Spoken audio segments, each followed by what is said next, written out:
Oye, ahora que no nos está oyendo nadie, cuéntanos qué chismes tenemos del Congreso, Marta. Bueno, pues enredado todavía el trámite de varias iniciativas importantes como la jurisdicción agraria. Mm, Tú sabes que sale el acto legislativo que crea la jurisdicción, pero eso requiere una reglamentación, unos procedimientos, una ley ordinaria que crea todos esos procedimientos y esa está súper enredada, nada que avanza. Casi no logramos sacar la ley de cultura, una actualización de la ley de cultura que estaba el ministerio empujando, pero antier por fin se logró aprobar. mm. Llevábamos tal vez 6 sesiones y no se lograba. Eh, ¿Qué más chismes te cuento? Pues muy lenta la dinámica legislativa porque es como un ambiente bastante particular después de las elecciones parlamentarias. O porque los que nos vamos, pues decimos ya esto es el cierre y como que no se le mete tanto la ficha. O porque Pero tú te vas, pero no te vas. Tú te vas, pero no te vas. Eres pues yo indispensable en el gobierno de Iván Cepeda, Marta. ojalá que podamos estar ahí. Yo le estoy metiendo Claro que toda la sí. ficha sin ningún cálculo también porque yo entiendo y por la Mm. experiencia un poco de estos años que para que Iván llegue necesitamos alianzas, seguramente menos que hace 4 años con Petro, pero se van a requerir alianzas y esas alianzas no son gratis.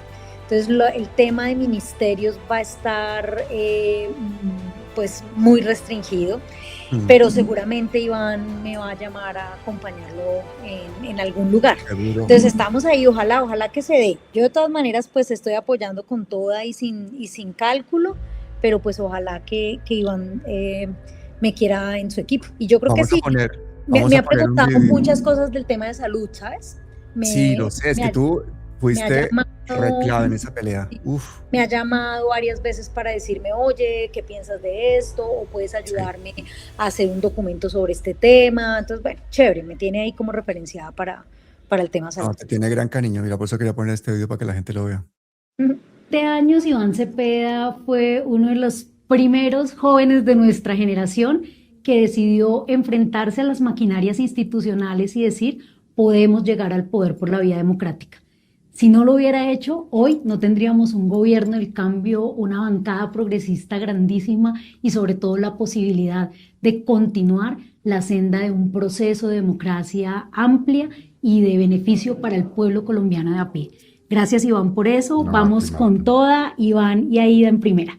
Pues para mí es muy honroso estar al lado de una mujer tan brillante que ha hecho un recorrido político que la ha llevado al Congreso de la República y que ha hecho una gestión que a mi modo de ver es ejemplar en la Cámara de Representantes. Así que Marta, muchas gracias por todo lo que has hecho y me complace y enorgullece mucho estar con ella y en este proceso electoral que vamos a ganar en primera vuelta el 31 de mayo y sí, a votar por Aida Quilcue y por mí para ser el próximo gobierno progresista. Vamos a ganar en primera. Seguro que sí.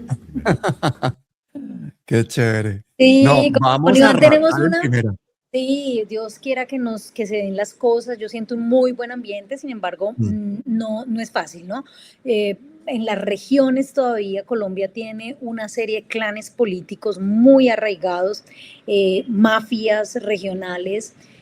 Yo creo que el tema del narcotráfico está poniendo todo lo que necesiten para que no sea un mm. gobierno de continuidad de Gustavo Petro que les ha dado durísimo a pesar de que nos intenten asociar a grupos delincuenciales, a Papá Pitufo, a redes de narcotráfico, cuando es el gobierno de Gustavo Petro quien puso tras las rejas a Papá Pitufo, quien le ha dado Total. los mayores golpes de incautación al narcotráfico, desestructuración de bandas, de microtráfico y de tráfico a gran escala.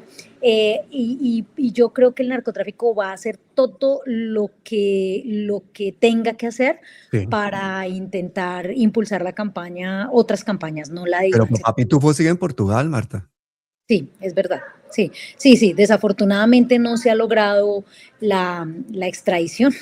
Oye, ¿y será que De la Espriella sigue siendo abogado de él? Porque podría ayudar a resolverle los problemas a Papé Pitufo allá en Portugal, ¿no? Para que se quede allá a disfrutar. Puede suceder.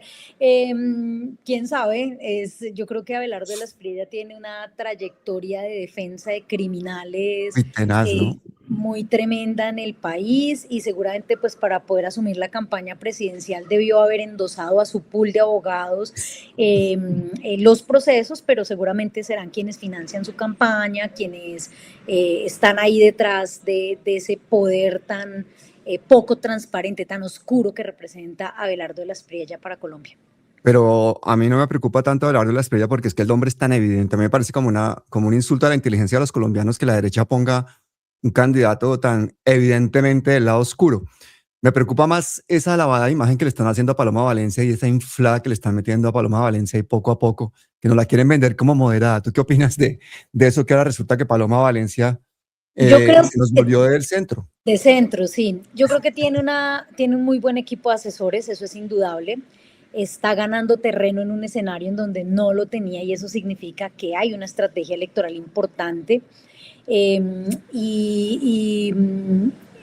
Pues evidentemente ha venido creciendo también porque los medios de comunicación masivos de Colombia todos los días la entrevistan, la Sí, promueven, tenaz. son quienes le están haciendo la campaña. Eh, pero también creo que el sentido colectivo, masivo, esa conciencia popular que en Colombia ha crecido tanto durante estos 4 años, no se deja embobar fácilmente. Creo que hay un pueblo decidido a salir a respaldar a Iván Cepeda, las manifestaciones públicas que ha venido teniendo la campaña, la presencia de Iván en los departamentos es increíble. Ayer yo creo que hubo una movilización de cerca de 15, 20 mil personas En en Valledupar, Barranca ¿no? Bermeja y en Barranca Bermeja ayer, Sí. antier en Valledupar. O sea, es que es impresionante la cantidad de Cartagena gente. están diciendo que van a poner 600.000 votos y el resto del departamento otros 400.000. O sea, y han llenado también allá. Sí, sí, sí, es impresionante el respaldo popular, que además es vivo, ¿no? No es una Sí, sí. imagen inflada para ganar votos en la opinión ciudadana, no es una narrativa mediática, sino es un fenómeno popular con carne y hueso que se está expresando en las plazas públicas. Pero Marta, ¿no le está haciendo falta un poquito también de meterle a lo digital, de hacer un poquito más de marketing? Yo aquí tengo una cantidad de gente que es de izquierda que está deseando ayudar, colaborar y está diciendo, pero es que no vemos, en Bogotá está dormida esa campaña, no se ven vallas, no se ven nada, no se ven anuncios, eso hay que pagarlos, hay que contratar, ellos tienen dinero, han sacado plata de la reposición. ¿Qué pasa ahí en esa campaña del marketing político y de dar a conocer a Iván, de sobre todo a humanizarlo, porque es que lo han estigmatizado muy tenaz? Sí, sí, en eso toca, yo creo que hacer un esfuerzo grande, pero quiero contarte, yo conozco a Iván hace muchos años y es una persona de una austeridad Sí. impresionante. O sea, él no es una persona que quiera seguramente invertir miles de millones de pesos en el posicionamiento de una imagen, además que no es. El país sabe que Iván es un tipo serio, eh, digamos que se mueven unos... en un paradigma, podría de pronto decirse un poco parco, pero que es una persona sobre todo de profundidad en las ideas, en los discursos, que hace política de las ideas. Entonces, eso seguramente dificulta al interior de la campaña una inversión mucho Sí, más sí. grande en materia digital y mediática, pero pues necesariamente hay que hacerlo porque la política hoy en día requiere mucho de marketing, mucho de redes sociales, mucho de temas audiovisuales. Es un lenguaje instalado ya de manera universal, que por supuesto la opinión pública en Colombia también lo consume, lo lee y lo digiere. y en esa medida pues hay que hacer el ejercicio. Estos días creo yo que eso va a empezar a notarse.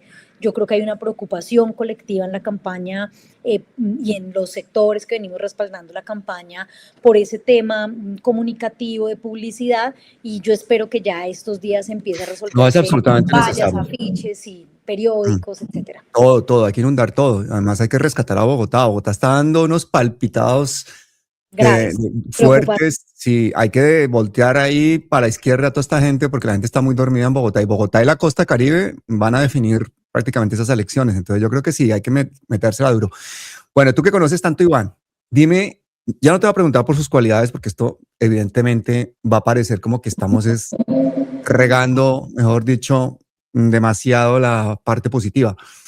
Desde la parte negativa de lo que es él como una persona que no ha estado en política electoral, que es una persona parca y todo eso, muchos le ven la desventaja de que no es un candidato de esos competitivos y tal, y resulta que en la plaza pública se transforma y en la plaza pública las llena, y cuando ha tenido que debate, por ejemplo, en el Congreso esta semana le metió una peinada tremenda a Paloma Valencia, está dando toda sorpresa, y sin embargo la narrativa que siguen vendiendo de él es la misma, la derecha, y la derecha definitivamente quiere que nosotros pensemos que cosas que no existen, existen.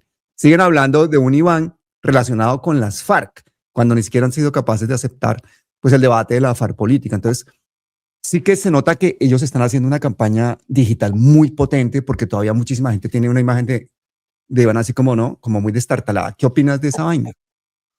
Yo creo que el pueblo colombiano, como te decía hace un momento, si hay una cosa importantísima de este momento histórico que está viviendo Colombia, es que hay un crecimiento de la conciencia de clase, creo yo. Hay una conciencia social muy colectivizada, o sea, masiva, que entiende que un gobierno de izquierda o un gobierno progresista genera beneficios para ese pueblo de a pie. El aumento del salario mínimo, la desnudez que le pudimos aplicar al sistema de salud evidenciando por qué es que la plata no alcanza, por qué es que los medicamentos no se entregan, y es porque se roban dinero público que hoy está administrado por privados quienes tienen el control monopólico del sistema de salud en Horrible. Colombia. Hemos demostrado y evidenciado cómo los fondos pensionales durante años no quisieron pensionar a la gente porque hicieron fue negocios. Hemos demostrado que una política de redistribución de la riqueza, como ha sido la política salarial y la política de activación de sectores económicos históricamente rezagados como el agro, como el turismo, la salud, habían sido, digamos que esa política económica ha sido beneficiosa para la gente, que hoy circula más el dinero, que hoy hay más consumo, que hoy hay circulación de la riqueza y redistribución de la riqueza, que es el enfoque completamente distinto que ha venido a plantear la política de Gustavo Petro. Entonces, eso beneficia a la gente, que tengan menos horas diurnas, porque se logró reducir de 9 de la noche a 7 de la noche. Eso significa entonces que quien trabaja horas extras va a ganar más, va a tener más capacidad adquisitiva, que se estén recuperando los recargos, que haya más acceso a la educación. Bueno, tanta cosa que ha hecho este gobierno, que los adultos mayores en situación de vulnerabilidad tengan un subsidio de 230.000 pesos, que ningún gobierno anterior se los había querido subir, de 80.000 pesitos mensuales. Este gobierno casi que lo triplica. Yo creo que eso la gente, como le toca el bolsillo, le hace crecer la conciencia. Entonces esa narrativa que nos vendieron de que la izquierda era guerrillera, la izquierda era asesina, la izquierda era pobreza, la izquierda no servía, es mentira. Y ven que hay un beneficio, que es el primer gobierno que pone en la agenda nacional y en la agenda de gobierno la política social, la política salarial, en favor no de los empleadores, sino de los trabajadores. ¿Qué es lo que tiene que hacer el Estado? El Estado social de derecho se configura para estar en defensa de los más vulnerables y arbitrar las relaciones sociales en defensa de los más vulnerables. Y eso significa la clase trabajadora, no los empleadores, que había sido el sector que siempre defendía el gobierno nacional. Este no. Yo creo que eso crea conciencia. En estos 4 años se ha ido creciendo, acrecentando esa conciencia, y eso es lo que yo creo que termina expresándose en las plazas. Uno, un respaldo a la continuidad de la política de Gustavo Petro y al proyecto político que vino a ganar la presidencia de la República con Gustavo Petro. Dos, un país que conoce a Iván por su trabajo, a Iván Cepeda por su trabajo, por su honestidad, por su incorruptibilidad, por su profundidad ideológica y política en las ideas y sobre todo porque ha sido el único colombiano con la capacidad, la tenacidad, el coraje y la disciplina para enfrentar y desenmascarar a uno de los problemas políticos más oscuros que ha tenido Colombia, que se llama Álvaro Uribe Vélez. Entonces, pues para rematar ese comentario, déjame que Iván Cepeda nos complemente esa idea. Día Nacional de las Víctimas. Quiero especialmente enviar un mensaje perentorio al señor Álvaro Uribe Vélez desde esta concentración. Eso fue Barranca. Quiero decirle que los victimarios como él y su hermano Santiago, el jefe paramilitar de los 12 apóstoles, nunca podrán con sus justificaciones criminales mancillar la honra de las víctimas del genocidio contra la Unión Patriótica, ni de los jóvenes de los falsos positivos, ni de los jóvenes víctimas que están sepultados en la escombrera, ni de los campesinos que masacraron para quedarse con sus tierras. Hoy, 9 de abril, afirmamos que la verdad y la memoria de las víctimas siempre derrotarán a las fuerzas perversas de la muerte. Excelente. Ese pulso Uribe Cepeda resume todo, ¿no? La lucha de clases, la lucha contra el paramilitarismo. Los dos proyectos de país. Los dos proyectos de país, pero sobre todo una historia de vida tan diferente, porque es que la historia de vida de Iván es la historia de una víctima, de un defensor de derechos humanos. Verlo ahí, en esa contienda presidencial en la que Uribe, por persona interpuesta, está intentando colarnos al candidato que sea o la candidata que sea, como sea, que parezca lo que sea, pero conseguir seguir gobernando a Colombia. Qué pulso tan histórico, ¿no? Sí, y mira lo interesante de la candidatura vicepresidencial. Muchos sectores en el país estaban esperando una candidatura vicepresidencial, una fórmula vicepresidencial más de centro, más venida del liberalismo, más venida de pronto de sectores de centro.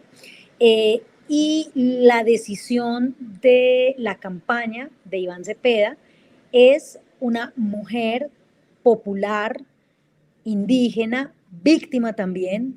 Aida ha sufrido desplazamiento, persecución, el asesinato de su esposo, bueno, lo que ustedes saben que significa una mujer tan resiliente como Aida, y que además representa en la misma región de la familia de Paloma Valencia todo lo contrario. Quienes concentraron la tierra, quienes fueron despojados de la tierra, quienes han tenido el control del aparato productivo, quienes han tenido la fuerza de trabajo, quien ha significado el apoyo a victimarios o la participación y la cercanía a victimarios, y quien ha significado desafortunadamente la carne de las víctimas.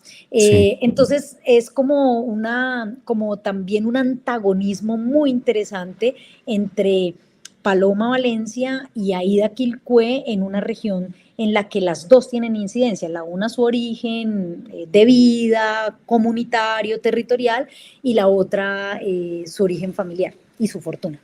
Muchísima gente salió a criticar ese nombramiento en las primeras horas después de que se hizo público, porque decían, oiga, ¿y eso qué votos nos aporta? Si ella ya estaba aquí, esa ya es de este lado, ¿qué votos nos aporta? Ese cálculo electoral tan asqueroso, me parece que como principio y declaración de intención, nombrar a una persona que viene exactamente a hacer el opuesto de Paloma Valencia, eso es como decir, esta raya que no se mueva de aquí no vamos a pasar. A mí eso es lo que me hace pensar que muchísima gente de la izquierda, que lógicamente los gobiernos van desgastándose, se van cansando. Los casos de corrupción de este gobierno han dado muy duro y el presidente, a pesar de eso, tiene una gran aprobación y en todas las encuestas está. Pero el nombramiento de Aida Quincué a mí me parece como una declaración de intenciones clarísima de quién es Iván Cepeda. A Iván Cepeda no se le ocurre nombrar a un Oviedo, por ejemplo, vicepresidente, ¿no? ¿Qué opinas del nombramiento de Oviedo y esa diferencia tan sustancial y tan importante de valores y de conceptos respecto a género, por ejemplo, con la que sería su supuesta presidenta? Pues yo creo que Paloma Valencia y su campaña pudieron tener un muy buen cálculo de estrategia electoral nombrando a Oviedo, pero creo que esa participación de Oviedo en una candidatura de extrema derecha le va a hacer daño, va a socavar su propio caudal electoral. Es decir, la gente de centro derecha o de centro, el movimiento por las diversidades sexuales, incluso muchos académicos, porque yo creo que Daniel Oviedo es una mente brillante. Yo realmente durante muchos años fui consumidora de datos del DANE y cuando llegó Oviedo al DANE, las páginas del DANE, los registros de información, el acceso, la georreferenciación, la presentación de los datos cambió de manera definitiva y para bien. Es decir, se modernizó el DANE de una manera muy importante y yo creo que pues, fue el cerebro de Oviedo ahí detrás, pero creo que se está socavando su propio caudal electoral y su propio liderazgo político por haber hecho esa alianza allá tan dura. Hoy, por ejemplo, vemos a un Oviedo Pero perdona que te interrumpa, debates. ¿realmente es tan dura? Porque él es hijo adoptivo de María del Rosario Guerra, lo nombra duque, realmente ha sido un tipo siempre de derechas.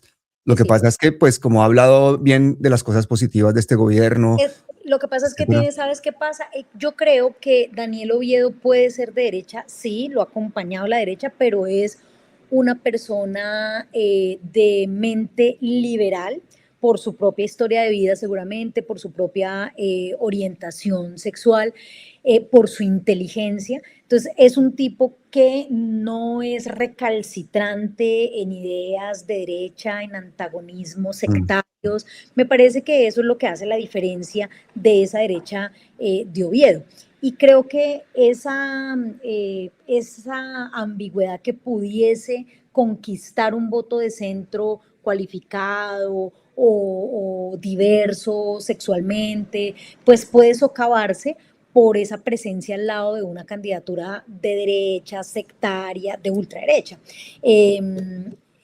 Por eso creo que le está haciendo daño a Oviedo, sí creo que le permitió en su momento ganar terreno a Paloma Valencia, pero creo que en la medida en que se ha ido desarrollando el debate público, Oviedo ha ido quedando medio acorralado en medio de una estrategia y programa e ideología que ostenta esa campaña absolutamente conservadora. Y ahí Oviedo pierde. Pero, a ver, yo lo que no entiendo es qué pensaba ese man. O sea, me voy a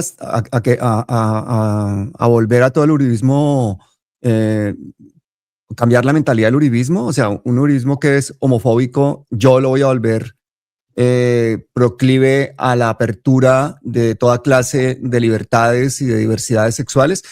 Yo que estoy en contra del genocidio en Palestina, voy a convencerlos porque allí todos son negacionistas y todos son prosionistas.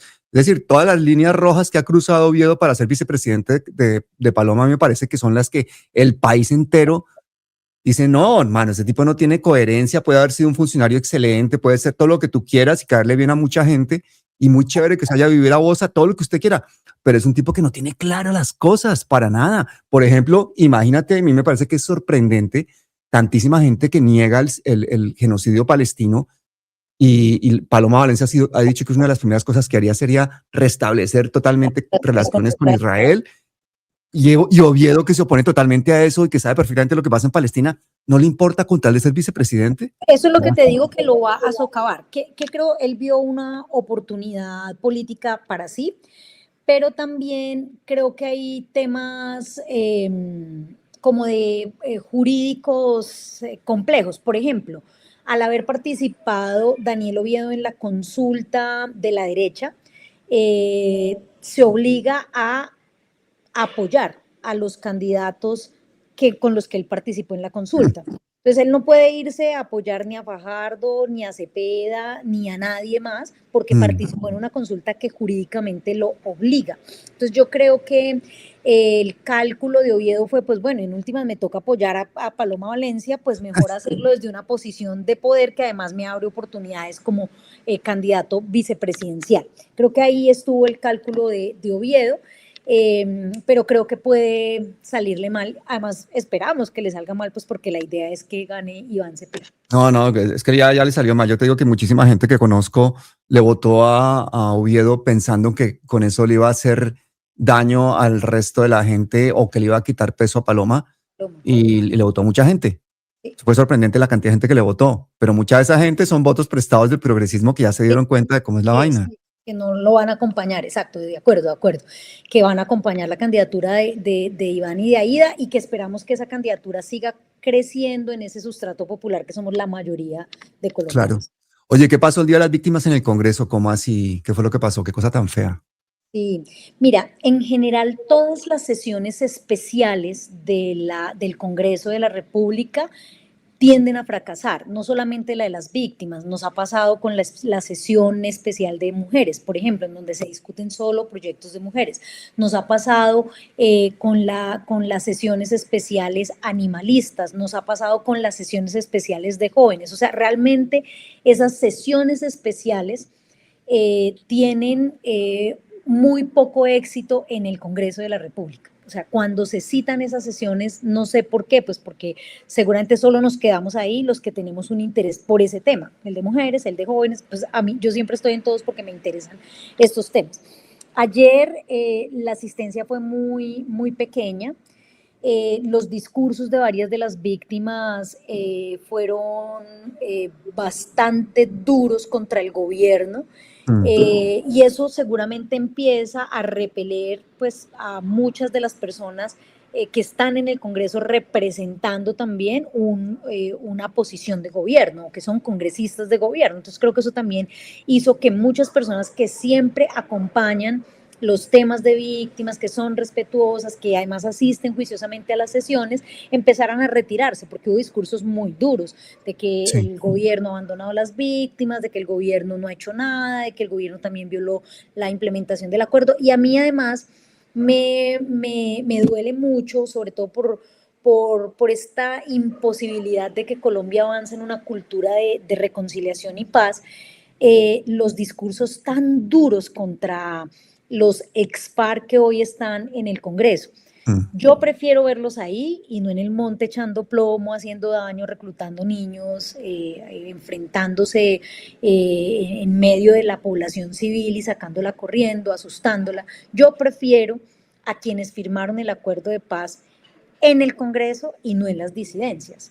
O prefiero a la gente que tiene posiciones radicales en la vida civil y no en los movimientos armados, porque eso es lo que ha desangrado nuestro país.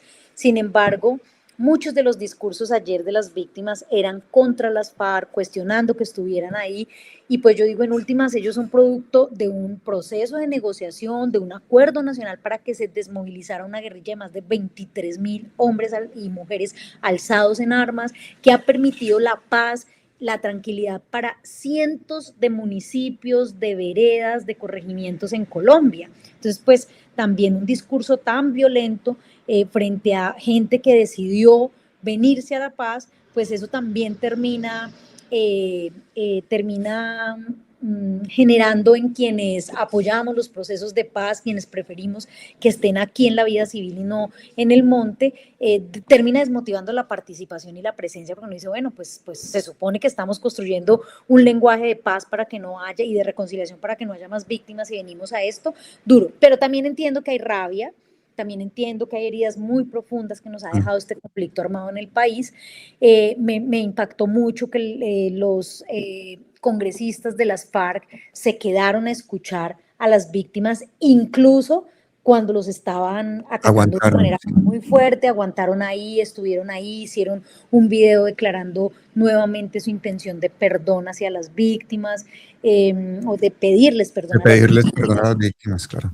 Sí, entonces, Ah, pero bueno, claro. eso fue lo que pasó y en general te digo, no es porque hayan sido las víctimas, es porque ninguna sesión especial temática, sectorial, poblacional que se hace en el Congreso funciona casi nunca. Se rompe el quórum para la de jóvenes. En la de jóvenes, hace tal vez 3 meses, no se aprobó ni un solo proyecto, ni uno. Uy, No logramos quórum y se acabó. En el de mujeres hace 8 días no se aprobó un solo proyecto, se rompió el quórum, se acabó la sesión y así, siempre que deberían sucede. cobrar por sesión y máximo faltar con excusa médica una vez al año, una vaina así. Es que eso es una vagabundería también, ¿no? Yo también creo que debe haber una reforma a la ley quinta, pero claro, eso no es apoyado por el Congreso porque permitiría que muchas vagabunderías que pasan se les ponga coto. Entonces, pues yo estuve como hasta las 2 de la tarde o 3, antecitos de que se finalizara, ya estaba muy agotado el quórum y también me retiré por lo que te digo, porque había un malestar y porque además tenía una invitación a almorzar porque estaba cumpliendo años. Yo Ah, cumplo el feliz 9 de abril. cumpleaños.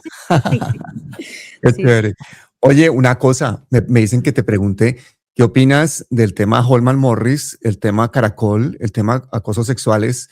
Porque incluso en la bancada del Pacto Histórico divide a unas a favor, otras en contra. ¿Qué opinas tú de eso? ¿Qué Ay, postura tienes al respecto?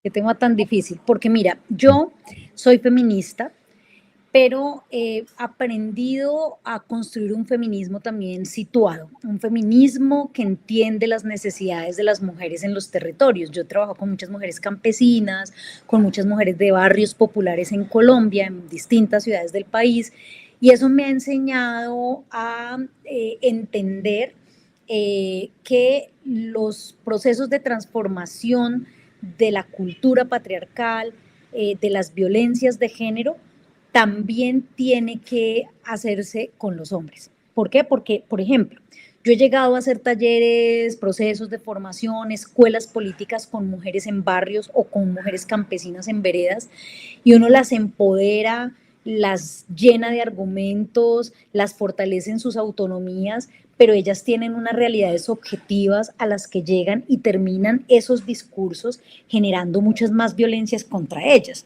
Entonces yo he aprendido que uno tiene que construir un feminismo situado de acuerdo a las condiciones de las mujeres y que eso implica entender que las mujeres tienen esposos, tienen hijos varones, los cuidan, los aman, tienen dependencias afectivas de ellos, aman a sus hijos y por tanto cuidan a esos varones, terminan incluso en muchas ocasiones maleducándolos en términos de género.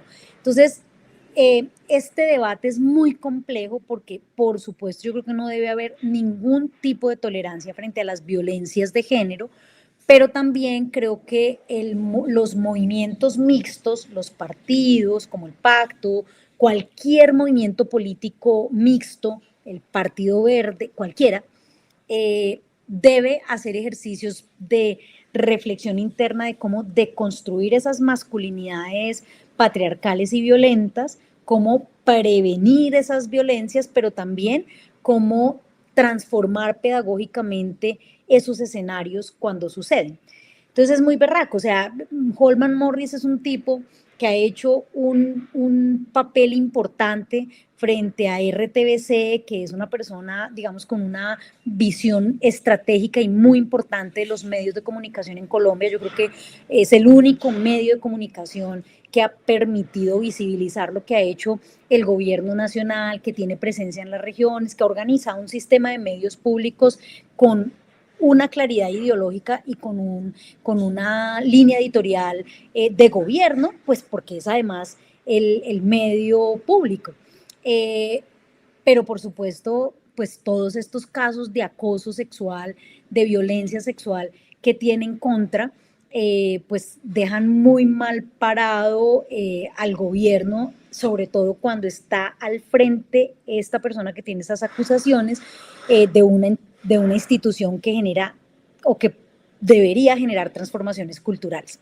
Entonces, es un debate muy complejo. Yo, digamos que sí creo que debe haber tolerancia cero en los partidos y en los procesos políticos contra quienes tienen denuncias por violencias de género, pero también creo que nos ha hecho falta muchísimo en los partidos, en las organizaciones sociales y políticas, construir procesos pedagógicos de transformación de esas masculinidades, de formación para prevenir esas violencias, así que hay que trabajarlo en los dos sentidos. Por supuesto, frenar las violencias y no tolerarlas, pero también educar para que eso no siga pasando, y si no, no vamos a salir de este círculo vicioso del escrache como justicia feminista, que pues es lo único que muchas mujeres tienen para poder denunciar las violencias que sufren, y entonces terminar volviendo eso un tema político que nos enfrasca y no nos deja avanzar frente a otros temas también importantísimos que hay. Entonces es complejo, me tocas un tema muy, muy difícil, Sí, no, sé pero que sí es debería complejo, haber pero tolerancia cero. ¿sabes qué me llama la atención? Que haya sido el tema tocado de forma intensa estos días en Colombia a raíz de que las presentadoras de Caracol pues se han puesto las pilas, de que Cuestión Pública se ha puesto las pilas, pero se ha enfocado mucho concretamente al tema de las periodistas, el caso de los dos presentadores que las acosaban, qué tal. Entonces es un feminismo pues como muy localizado que está mostrando pues esa lucha y ese scratch se está haciendo allí, pero yo creo que el debate es muchísimo más amplio y yo sí pienso que Holman Morris le ha costado mucho a este gobierno, ese mantener esas figuras ahí que no dan un paso para ningún lado y que incluso denuncia penalmente a una de las víctimas. Ha tenido que entrar la fiscalía y decir, no señor, aquí hay que hacerle un enfoque de género a esto. A mí me parece que es una lucha en la que yo creo que es muy mejorable la actitud del gobierno, sinceramente. Yo espero que en el gobierno de Iván Cepeda esto sea diferente, porque no podemos negar el hecho que vivimos en un país increíblemente patriarcal, machista y en el que hay una cantidad de feminicidios impresentables. O Sí, sea, y también mucha violencia en la política. sí, Es un país en el que a las mujeres nos cascan de una manera muy, muy violenta, y nuestra participación política es muy cuestionada. O sea, yo creo que creo tocó que el gobierno sí se está rajando en esa materia, y que se debería hacer un ejercicio pues de... Eh, por lo menos mostrar una actitud de no tolerancia, ¿no? Pero como te digo, también hay que, como tú lo dices, eso no es un debate solamente por el caso de Caracol o por el caso de Holman Morris, sino que nos debe invitar a pensar cómo en las organizaciones sociales y en las organizaciones políticas desarrollamos estrategias que realmente permitan transformar esas masculinidades patriarcales, los machismos, prevenir las violencias, atenderlas de manera correcta cuando se presentan, y desarrollar mecanismos que nos permitan avanzar hacia una cultura de tolerancia cero con las violencias basadas en género. Y en el Congreso creo que hay mucho, ¿no? Por aquí Bolívar también ha contado que hay un acoso sexual importantísimo. O sea, es que yo creo que de esto hay que hablar, de esto hay que hablar y no se habla. Y las víctimas normalmente no tienen voz. Aquí terminamos haciendo un programa con 3 víctimas de un influencer que les ha sacado dinero, que les ha utilizado, vinieron y contaban sus historias y tal. Y me dicen, es el primer canal donde nos han dado voz y fue casi de rebote y de casualidad, porque en otro programa estaba invitado a alguien que las había asesorado y cuando se nombró a ese influencer terminamos invitándolas porque queríamos darle pues voz, y entonces es la primera vez que nos invitan o que nos dejan hablar en un sitio porque este tema está fuera. Incluso muchos de los grupos feministas se piensan mucho cualquier movimiento porque les puede salir el tiro por la culata, porque pueden terminar denunciadas, porque normalmente no hay pruebas. No hay pruebas. ¿Quién en medio de un acoso sexual tiene el teléfono grabando en ese momento? O sea, es un tema muy complejo, ¿no? Sí. Y en donde casi la cultura patriarcal ha generado que a casi ninguna víctima se le crea o se le cuestione por en dónde estaba, cómo estaba vestida, usted no sería que le coqueteó.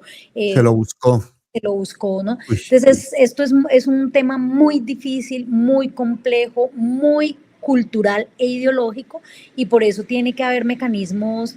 Yo creo que una de las maneras de transformar esto tiene que ser la educación. Mm.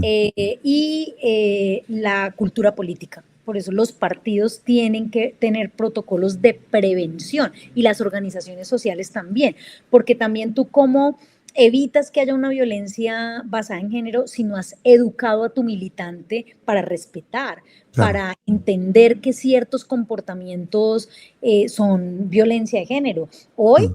se considera el acoso sexual como una forma de violencia porque está ya cada vez más puesto en la agenda pública, pero hace 10 años los acosadores sexuales que creían que cualquier mujer que llegaba a una organización política tenía que acostarse con ellos, podía ser besada a la fuerza, tocada, acosada, se normalizaba. Para ellos Mm. eso no era una forma de violencia, incluso muchas mujeres, a pesar de sentirse incómodas, no lo racionalizaban o sistematizaban como una forma de violencia porque eso estaba absolutamente normalizado.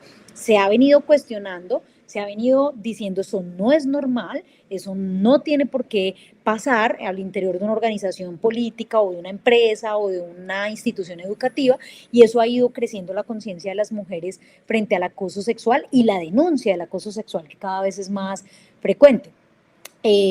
Pero eso significa que tenemos también que seguir haciendo ejercicios de educación y de transformación de la cultura política, que es la única manera que tenemos de transformar estas prácticas machistas. Y sobre todo saber que el escrache, esta denuncia, es una herramienta constitucional que tienen las mujeres y que se debe hacer y que tenemos la obligación, yo creo que tanto medios alternativos como medios hegemónicos, de darle voz a las personas. Especialmente yo creo que hay una cosa, Marta, y es que hay ciertos personajes que es que no es un caso aislado, que es un modus operandi, que son un montón de víctimas, un montón de gente a lo largo de los años, o sea, es una cosa que ya muestra un ser proclive a hacer ese tipo de violencia sobre las mujeres, y cuando eso sucede, no solamente con su esposa en el ambiente familiar, sino con compañeras de trabajo y a lo largo de los años, todo eso, esto es una cosa que ya tiene que ser de verdad, pues investigada, castigada. Yo no sé hasta qué punto puede realmente la justicia llegar al fondo de una situación de estas, pero el ver el patrón repetitivo, incluso cuando ni siquiera se conocen las víctimas ni se han puesto de acuerdo entre ellas ni nada, pero le siguen saliendo novias locas a este man durante 20 años,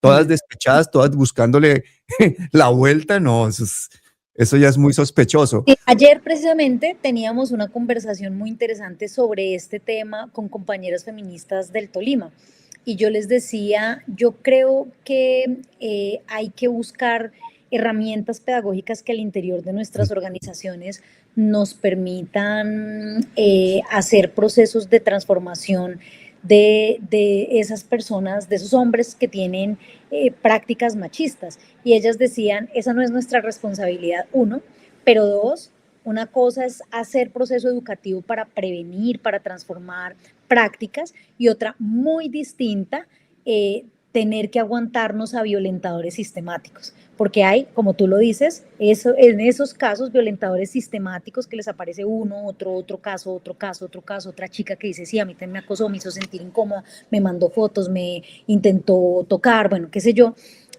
Ya cuando hay un comportamiento repetitivo y sistemático, seguramente ningún proceso de prevención, educación que se haga va a servir. Y pues en esa medida, ese tipo de personas sí tienen que salir de las organizaciones políticas, y eso es lo que busca, creo yo, el scratch. El scratch termina convirtiéndose en la única herramienta de justicia feminista que tienen muchas mujeres frente a tipos que sistemáticamente han ejercido acciones de acoso, violencia machista, violencia de género contra mujeres en los espacios políticos, mujeres que nunca son escuchadas, que no son validadas y que no son respaldadas en sus denuncias. Así que lo que tienen es la justicia feminista del escrache para poder por lo menos visibilizar y sancionar socialmente a quien ha ejercido esas violencias, que es un poco lo que busca el escrache. Pero hay un problemita, y es que vivimos en un país hiperclasista. Entonces ese scratch en Colombia, ¿quién lo está haciendo? Lo están haciendo presentadoras de televisión y lo están haciendo periodistas. No lo están haciendo mujeres humildes. No, mujeres humildes. Sabes que sí, Pablo. Claro, lo que pasa es que este tiene un impacto nacional porque son figuras Claro, mediáticas. pero en las regiones de todo el país, en Colombia, te lo digo porque conozco muchos casos en el Tolima, en el Huila, en Bogotá, en muchos lugares, de cómo esa práctica feminista, claro, es una práctica así desde abajo, son mujeres jóvenes sobre todo, que desde abajo, desde los movimientos sociales populares, desde las universidades, desde sus propios colectivos feministas o incluso grupos de víctimas donde se arropan, se abrazan, se hacen terapia colectiva y dicen, tenemos ahora sí la fuerza para salir a denunciar, han empezado a utilizar esta herramienta de la justicia feminista para sancionar socialmente a los agresores. Yo creo que esa es una práctica que viene creciendo y no es nueva. En Colombia hasta ahorita está como empezando y generando resultados, pero en Argentina, en España, en México, la herramienta de justicia feminista del escrache ha sido mecanismos que han vuelto el acoso sexual en un tema de agenda nacional, de política pública, de herramientas jurídicas, de acción legislativa, entre muchos otros. Yo creo que en Colombia estábamos avanzando en ello. También creo que a veces se deslegitima el escrache por los contextos en los que se da. Entonces, por ejemplo, una persona que va a tener un nombramiento o una persona que va a ser candidata a algo en una coyuntura electoral y sale un escrache en ese momento y no 3, 4, 5 años antes de que había pasado la violencia. Entonces, claro, en esos contextos termina deslegitimándose la acción feminista y pues en muchos lugares no... Pero Marta, no eso también tiene una lógica. Eso tiene la lógica de la mujer que ha sido abusada o que ha sido acosada y se da cuenta que ese personaje va a tener más poder, más dinero, más influencia sobre más mujeres y no le da la gana que acceda, digamos, a esa cuota superior de poder. Entonces yo también entiendo eso, ¿no? En contextos se hace la denuncia y entonces se le devuelve a las mujeres como, usted lo dice ahora, porque Claro. este va a ser candidato, porque este va a ser nombrado, porque este va a ser ministro, porque este va a hacer tal Ya cosa. dicen que es político, sí. Y entonces se le termina restando legitimidad a la denuncia y a la acción de scratch. Pero por supuesto, pues como te digo, es la justicia que tienen muchas mujeres en muchos rincones del país porque no tuvieron acceso a justicia de ninguna otra manera, ni en la organización de la que hacía parte el tipo, ni en el partido del que hacía parte el tipo, ni en la justicia ordinaria, ni en ningún lado, ni en la universidad. Todo lo que opera en este momento es que las mujeres toman la decisión de hacer denuncias públicas pues como una manera de sanción social, que es lo que le ha quedado al movimiento feminista ante la justicia patriarcal que no opera para las mujeres. Fíjate, a nivel internacional, con el fascismo en Estados Unidos conduciendo ese país y todos estos gurús multimillonarios que venden pues la ingeniería social como Peter Thiel y Elon Musk y toda esta gente que son abiertamente machistas e incluso sus productos ostentan la marca machista y la identidad machista y no tienen ningún problema en seguir adelante con esa narrativa. Estamos hablando de un país como Estados Unidos. El mismo presidente tiene más de 30 causas por acoso, o sea, tiene hasta uno de violación, o sea, la lista de Epstein, o sea, es una vaina muy impune, muy impune. Y en estos casos que hemos visto, por ejemplo, con la lista de Epstein, esta cantidad de víctimas, muchas de ellas mortales, a lo largo de tanto tiempo, en el que está involucrada no solamente la oligarquía, sino algunas de las personas más poderosas de los Estados Unidos, incluyendo el actual presidente. Dice uno, uy, pero si eso pasa a esos niveles, imagínate una mujer normal en un entorno de trabajo, en un país tercermundista, ¿qué opciones tiene?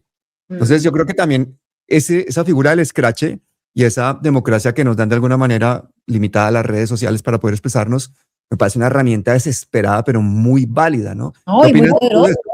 Ha logrado poner el acoso sexual y la violencia de género en la agenda pública, en la agenda mediática, en la agenda de gobierno. O sea, realmente es un movimiento social. Un movimiento social, es una práctica ciudadana desde las mujeres feministas sobre todo y desde las mujeres en general que ha ido posicionando en la agenda pública que la violencia de género no se admite, no porque lo hayan logrado las instituciones ni la justicia, que además la justicia es un sector altísimamente masculinizado.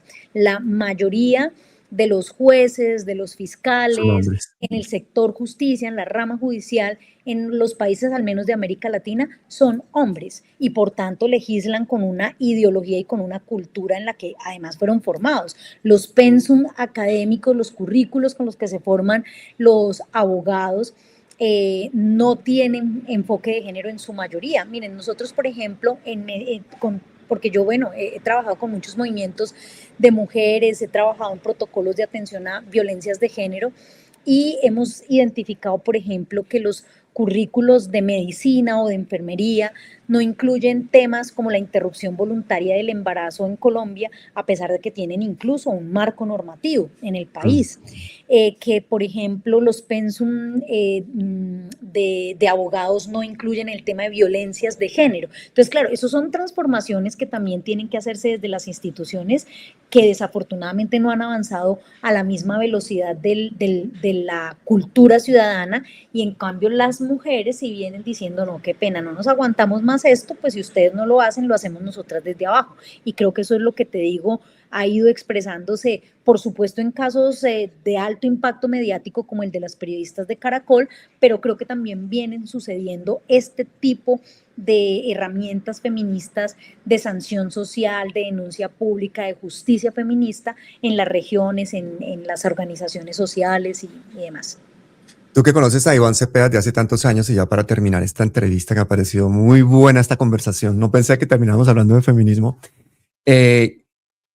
¿Tú crees que en el futuro gobierno de Iván Cepeda, porque vamos a ganar en primera vuelta, Men, que así sea.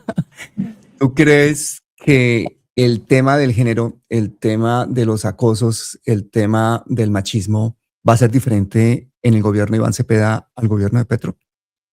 Pues Iván Cepeda es un aliado de las causas feministas. Su esposa además es una mujer también muy comprometida con la defensa de los derechos de las mujeres y con los derechos humanos. Y yo creo que él es una persona que va a tener menos tolerancia frente a cualquier indisciplina, desorden, falta ética entre sus funcionarios. Yo confío, te lo decía al principio, en la incorruptibilidad, en la ética absolutamente estructurada de Iván Cepeda Castro y creo que va a ser poco tolerante frente a cualquier falta ética, incluidas las violencias de género, que son una grave falta ética dentro de su equipo de gobierno. ¿Qué sí sucede? Que cuando uno arma equipos de gobierno, pues yo, por ejemplo, conozco a la calidad académica, técnica de un funcionario, pero tampoco sé todo lo que trae con él en su vida privada, Claro, ¿cierto? claro. Así que pueden suceder cosas como que se contrata o se nombra a una persona en un alto cargo por su solvencia técnica, académica y demás, y pues viene con prácticas patriarcales que seguramente van a suceder o que pueden suceder, y pues ahí yo creo que va a haber tolerancia cero del presidente de la República, si ese Yo va a ser. también creo eso y también creo que esa tolerancia cero va a ser también con el tema de la corrupción. No, Y que total. por cierto, como no hablamos tú y yo desde las elecciones, desinflada tan berraca la de Roy Barreras. Qué buena demostración de que todas esas clientelas no siempre funcionan como las diseñan todos estos operadores políticos. Yo estoy feliz de los malísimos resultados que sacó Roy Barreras. ¿Tú qué opinas de eso? Yo por supuesto, mi respaldo es a Iván Cepeda, mi respaldo en la consulta presidencial no fue para nadie, mejor dicho, no tuve ningún respaldo, no voté la consulta porque no participaban. Claro. No participaba Iván y me parecía que era una falta gravísima a la democracia, una violación de derechos flagrante que hizo el Consejo Nacional Electoral, entonces yo no voté la consulta. Pero te voy a decir que a mí ¿cómo decirlo? Me parece que también, pues que Roy Barreras es una persona que tiene derecho a jugar políticamente, es un político, que es un derecho político en Colombia elegir y ser elegido, y él estaba en su derecho de lanzarse, de hacer el ejercicio. Lamento que no haya sido en el marco de un ejercicio de concertación con el progresismo, por una razón, y es que yo creo que el progresismo en Colombia, particularmente el gobierno de Gustavo Petro, sí tuvieron un respaldo muy importante de Roy Barreras, o sea que sí fue muy importante su apoyo para haber ganado la presidencia de la República, y en esa medida pues me parece embarrada que hayamos terminado casi que sí diciendo pues no hay que votar ni apoyar porque no hubo un acuerdo acá, porque no nos dejaron participar. La política es muy compleja, o sea, yo creo No, que pero debe peló el haber un cobre gran dolor mucho. en Roy porque dijo yo les ayudé y ahora entonces ustedes invitan a No, que no se claro, vote la pero consulta. el problema es que en ese proceso peló el cobre mucho. Irse a Estados Unidos a decirle a los gringos que él era el de Petro. O sea, todas las influencias que hizo. O sea, él hizo hasta lo imposible y le salió el tiro por la culata. Pero a Sí. mí me parece chévere saber Pero que ha que fue ganado.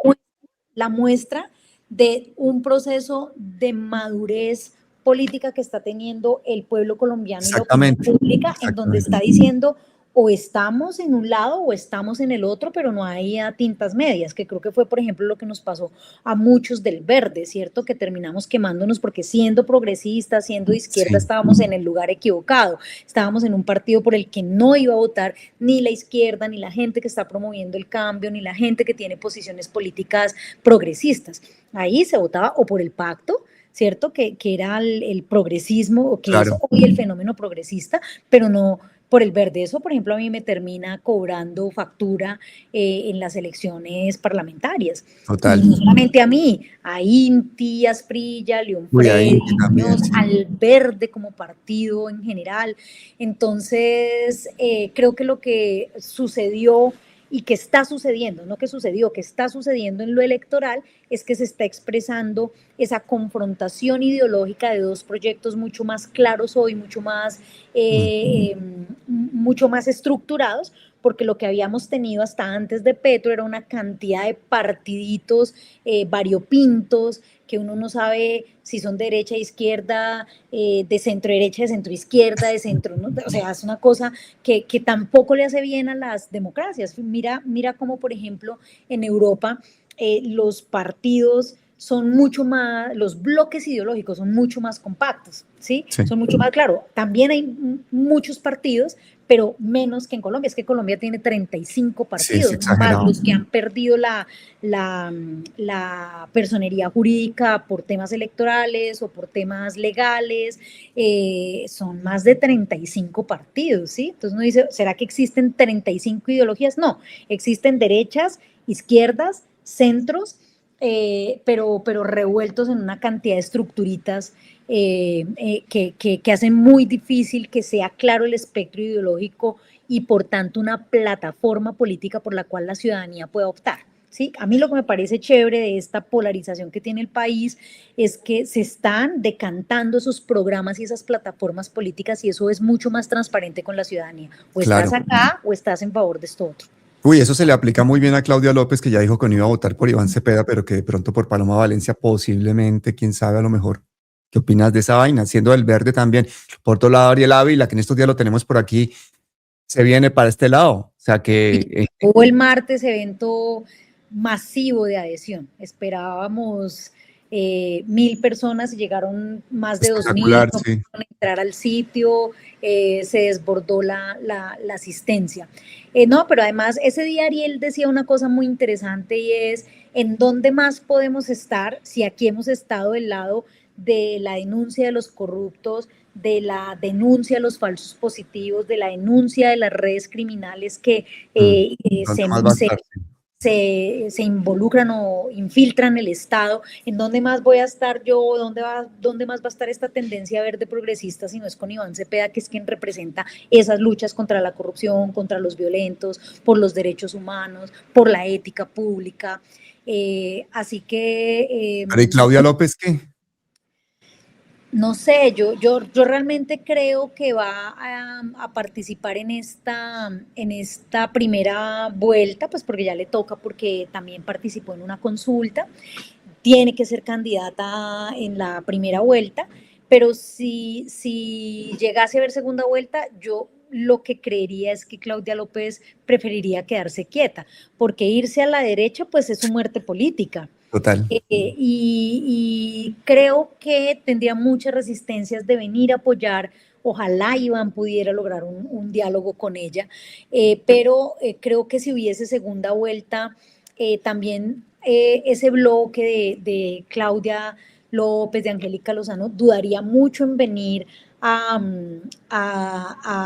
ayudar, porque pues ustedes saben que ellas ayudaron a Petro en la segunda vuelta y después terminaron Sí, pues horrible. agarradas. Yo creo que ha habido una violencia política muy dura contra ellas. Mira, yo tengo posiciones completamente distintas a Claudia, Angélica, pero son mujeres muy inteligentes, muy disciplinadas. Angélica Lozano es una mujer con una capacidad legislativa increíble, y no para promover proyectos de ley basura, para promover proyectos de gran importancia que realmente resuelven necesidades de la gente, que norman cosas que no están reguladas en el país y que están haciéndole daño a la gente. Entonces yo realmente creo que es una mujer muy, muy pila, lo mismo Claudia, muy disciplinadas. Estamos en orillas ideológicas cada vez más distintas, pero yo les respeto mucho, porque son juiciosas, porque son académicamente muy buenas y muy buenas trabajadoras. Y qué pesar que termine este distanciamiento tan impresionante por las malas formas, porque yo creo que con ellas ha habido malas formas. Por supuesto, hay un enfrentamiento ideológico y nos ha tocado batirnos en posiciones opuestas, pero ojalá hubiera habido una posibilidad de mejores formas para que ellas estuvieran más al centro y no acercándose a la derecha.